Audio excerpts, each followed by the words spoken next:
Bagian apa yang paling Mas Bobon suka di bagian kuda itu? Apakah kepalanya, Jembutnya yang paling enak. torpedonya? Bukan di torpedonya, tapi di jembutnya. Spesifik di situnya? Iya, spesifik. Torpedo dan ada jembut. Pakai Z ya. Oke. Z, jembut. Oke. Itu yang paling enak.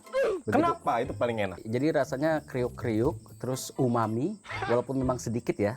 Nah, menurut saya itu bagian paling enak daripada ketimbang daging, mau kepala pun. Saya setuju kalau misalnya bagian kuda itu jembutnya yang paling enak. Tahu suara jembut jatuh nggak? Gimana?